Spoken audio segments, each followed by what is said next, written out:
You Me? are getting deported. No! I will not leave Japan! I will fight until the very end!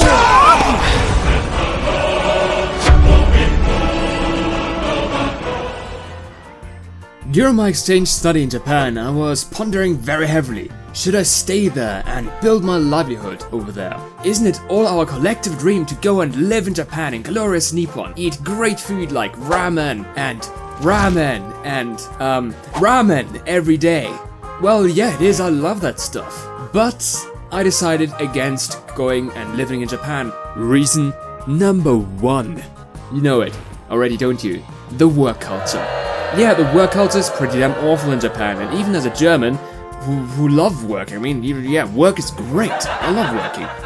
I don't want to work in Japan. Oh my god, that's awful. First, you have to stay very late every single day just because your boss stays as well. You have to then go afterwards out drinking with your boss and then sleep on the streets because you can't afford a capsule hotel. Yeah, that's the work culture over there. That in itself, everybody knows that. I don't want to go deeper into that. Instead, I want to give you a different angle, one that I had an experience during my student exchange. Oh, hey Mark. Yo. What was it that you were studying again? I don't know. What? Yeah, you know, Japanese companies, they don't care. Well, they're just gonna train you for what you need to do afterwards anyway, so why should I care? Seriously? It is difficult to get into a good university, but once you're in a university, you're basically golden. University in Japan is often considered to be a 4-year vacation. They put a bigger focus on group activities than the actual studies. Fitting in is a huge part of Japanese culture, and universities are no different in that regard. Quite a stark contrast to Western universities, where the actual goal it is to find your own self and your own individuality. The name of the university and the connections are then what is most important in the hiring process. And in total, you're not really expected to know the skills that are then necessary for the job that you get at the Japanese company. So what they'll do, they'll give you rookie work. You'll basically be pushing around papers and pencils until your arms and fingers hurt, but you won't actually be doing anything productive or interesting. You won't get paid a lot because obviously you're not doing any actual work, and you're probably gonna be bored if you actually know what you're doing. There are, however, cases when people start a job with the right skill set already. I heard stories where young tech-educated women were made to do coffee orders because they're rookies and they obviously don't know anything at all.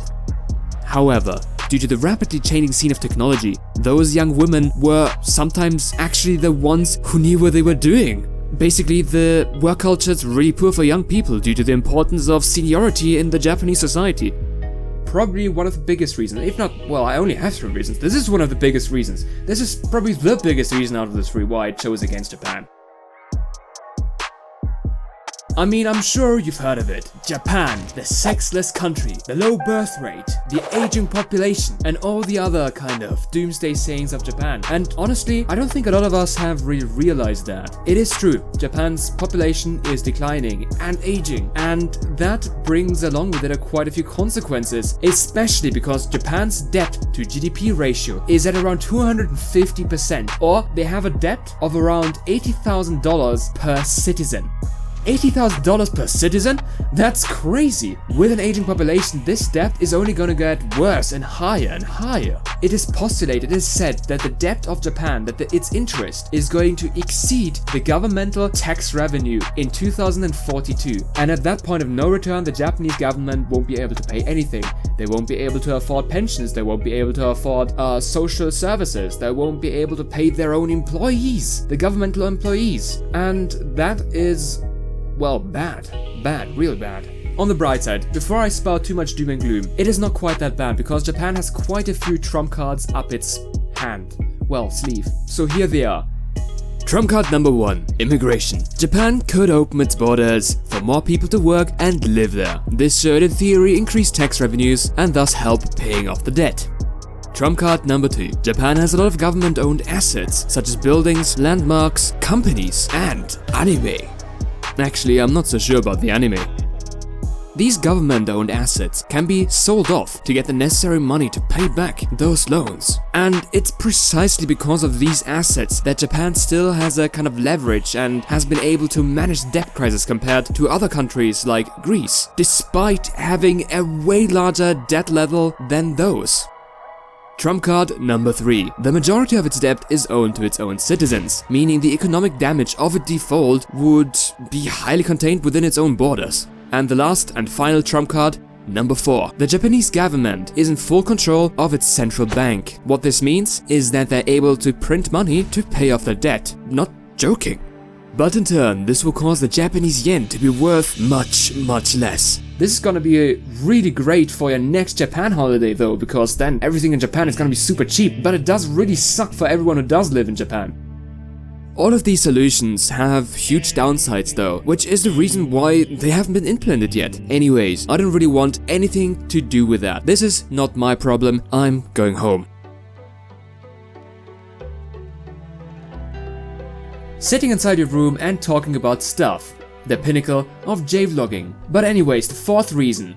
Well, no, what, fourth? Third reason, the fourth, that's way too many reasons. The third reason why I decided to leave Japan is the magic of Japan. It was around 2 years ago that I started extensively watching jvloggers. I started to really fall in love with things to do in Japan. Once I actually started living in the country in September of 2018, that kind of magic, it sort of disappeared a little.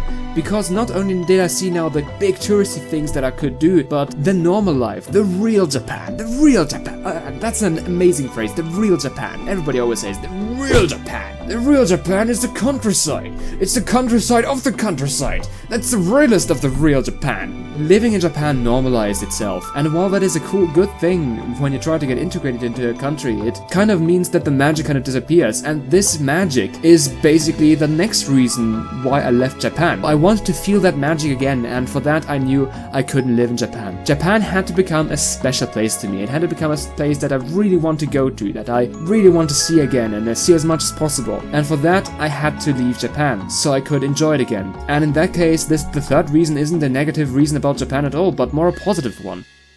And that's also why we'll continue to focus this channel on Japan. So I guess that was it, guys. Subscribe, I guess. That would be cool. And I'll be making more videos. Probably most of them will not be me sitting in a room, because honestly I don't like that much. It's more fun to go outside.